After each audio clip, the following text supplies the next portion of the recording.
Hello everyone, I'm Mevelis Ligaspi under Sir Joke Section BSMA 3. Today we will be discuss the review and updates regulatory framework for business transaction part 12, which is the labor law, together with my partner Flores Angelica.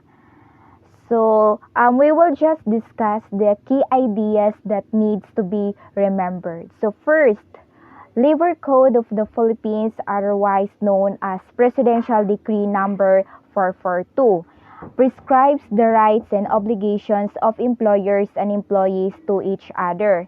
Under this code, it is the policy of the state to afford protection of labor, promote full employment, ensure equal work opportunities regardless of race and sex, and regulate the relationships between workers and employers. So, next, what is employer-employer relationship? So always bear in mind that the indicators of the presence of employer-employer relationship is first is the selection and engagement, payment of wages, power of dismiss, power to control the employee's conduct. In the absence of the power to control the employee's conduct, then there is no employer-to-employee relationship. So the coverage of labor standards, it is covered in all establishments and whether profit or not, but not to government employees, managerial employees, field personnel, members of the family of the employer who are dependent on him for support, domestic helpers, persons in the personal service of another, and workers who are paid by results. Normal hours of work. So we all know that the normal hours of work is not exceed 8 hours per day. And it is not prohibited by law to have normal working hour of less than 8 hours a day. So what is hours work? So according to Article 84, hours work include that when an employee is to be on duty or at a prescribed place or suffered or permitted to work. Next, waiting time. Waiting time may constitute as a working time. It is because if the employees spend for the employer's benefit and then it is compensable.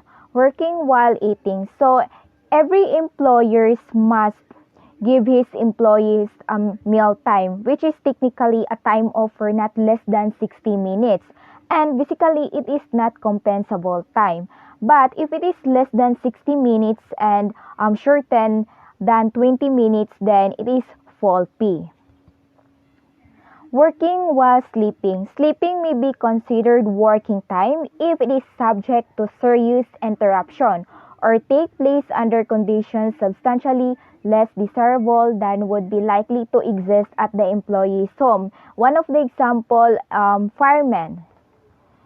Next step is on-call. It is also considered as hours work if an employee is required to be in the place of work before or after the regular working hours and within the call of employer. One of the example is the company driver. An employee who remain on call that he can't use the time for his own use is considered working while on call. So travel time, the Department of Labor manual principles which apply in determining whether or not working time depend upon the kind of travel. And next up is one of the main reasons why people work is for the monetary benefit. Giving proper compensation to employees shows that the employer gives importance to the contribution of the business. So here we have to define what is wage. Wage shall mean the remuneration on earnings, however designated and capable being expressed in terms of money, may be fixed or a certain, written or unwritten contract of an employment includes the fair and reasonable value. Forms of payment, so the employers must pay his employees in money as the legal tender of the Philippines, and it is also allowed in check if necessary, but not this one: the promissory notes, vouchers, coupons, tokens, tickets, checks, or any other objects that requested by his employees. Time pay. So time paid at least once every 2 weeks, or not less than 16 days, or twice a month. The employer shall make payment less than once a month. Place of payment: the general rule, payment of wages shall be made at or near the place of undertaking. And if there and also it could be in the other place if there is a serious events or circumstances beyond the employer's control. And also, the ATMs is allowed under Labor Advisor dated November 15, 1996. Minimum wage and basic pay. A statutory minimum wage is the lowest wage rate fixed by law that an employer can pay his workers. Basic pay is the regular basic pay, necessarily excludes money received from Christmas bonus and other fringe benefits. So the next slides, my partner will be discussed. Night shift differential. Every employee shall be paid not less than 10% of his regular wage of each hour performed between 10 p.m. and 6 a.m. For overtime work, for the work performed beyond 8 hours shall be paid with an additional compensation equivalent to his regular wage plus at least 25%. For holiday or rest day, an additional compensation of equivalent to first 8 hours on holiday or rest day plus 30%. There are cases or emergency cases when an employee need to work overtime. When the country is at war, when it's necessary to prevent loss of life or property, when there's urgent work, when work is necessary to prevent loss or damage to goods, when it is necessary to prevent serious obstruction or prejudice. It shall be the duty of every employer, whether operating for profit or not, to provide each of his employees a rest period of not less than 24 consecutive hours after every 6 consecutive normal work days. There are cases that an employee must work on the rest day, like typhoon, floods, or other calamities, to avoid serious loss or to prevent damage of goods that an employer may suffer. Compensation for rest day, Sunday, or holiday. If an employee is permitted to work on his rest day, he shall be paid an additional compensation at least 30% of his regular wage, and the same with Sunday and holiday. If an employer require an employee to work on any holiday, he must be compensated by twice of his regular wage. Special holiday. On the special holiday, an additional of at least 30% of the regular wage, and when the holiday work falls on the employee's scheduled rest day, an additional of at least 50% of his regular wage. No work, no pay, as general rule on special holidays.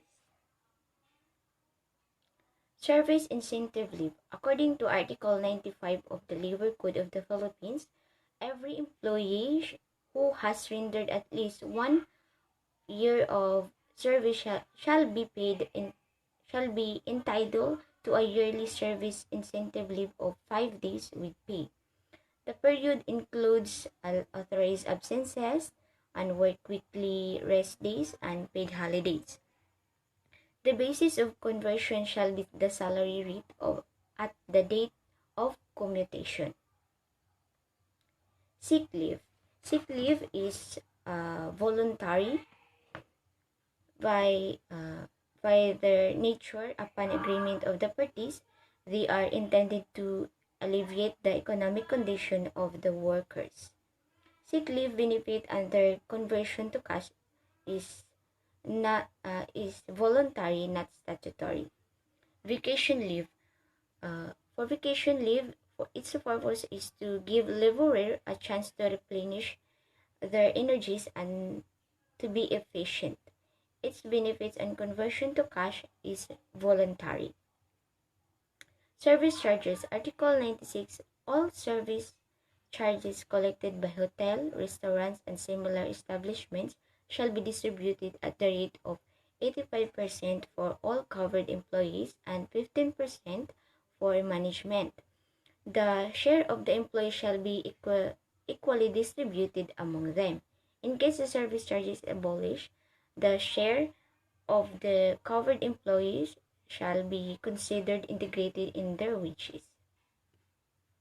Maternity leave. According to Section 14A of the Republic Act Number 8282 or the SS Law, a female member who has paid at least 3 monthly consecutive in the 12-month period immediately preceding the semester of her childbirth or miscarriage shall be paid to 10% of her average daily salary credit for 6 days and 78 days in case of cesarean delivery.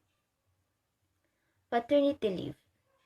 Republic Act Number 8187 grants out 7 days with full pay to all married male employees in private and public sectors only for the first it is only available for the first four deliveries of the legitimate spouse. It includes childbirth, miscarriage, and abortion. There are conditions to be entitled of these benefits. He must employed at the time of delivery, has notified his employees about the pregnancy of his wife and the expected date of the delivery. His wife has given birth, miscarriage, or an abortion. Paternity leave for solo parent. Republic Act Number 8972, otherwise known as Solo Parent Welfare Act of 2000, grants of not more than 7 working days every year to who has rendered service of at least 1 year. 7-day parental leave shall be non-cumulative. If the privilege is not availed, it shall not be convertible to cash unless specifically agreed upon previously.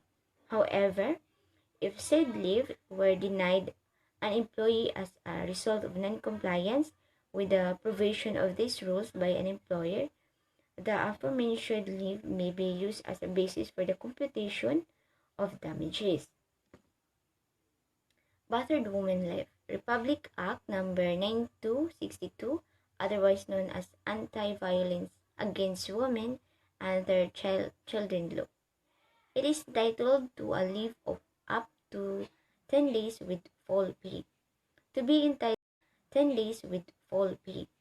To be entitled this benefit, the victim must present the certification from barangay chairman, barangay councilor, prosecutor, clerk of court.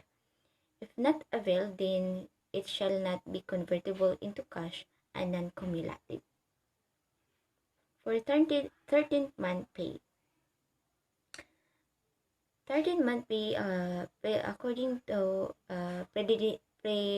Presidential Decree 851, is a statutory grant wherein the government required employees to pay their 13th month pay.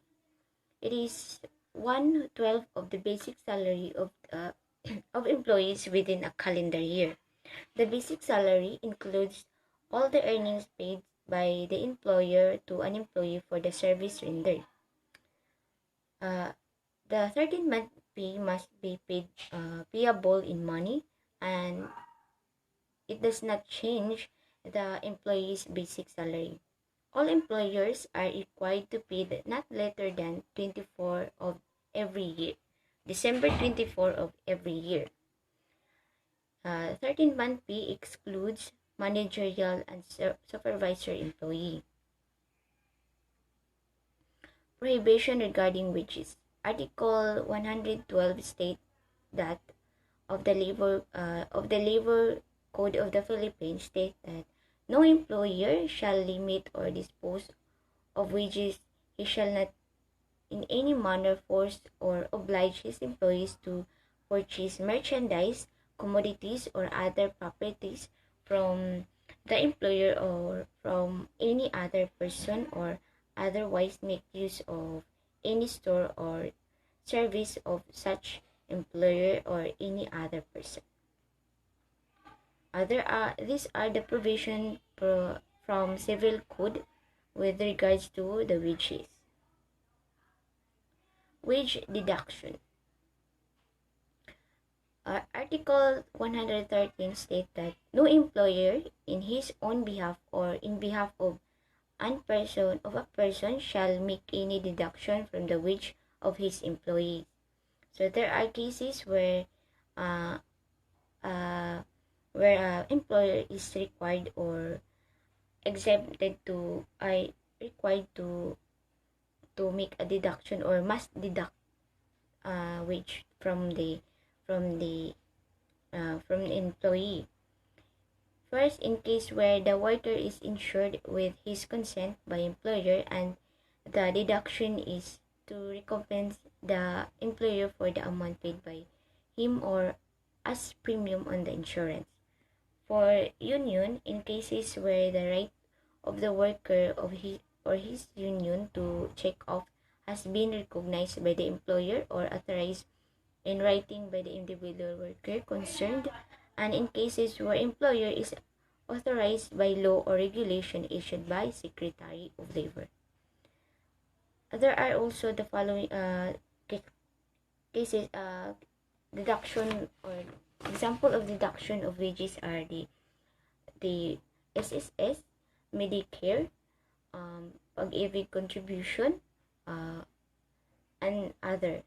So also employer must deduct the deduction for absences and reduce of work hours, so they need to reduce for the wages also. And that's all for today. Thank you so much for listening, and God bless.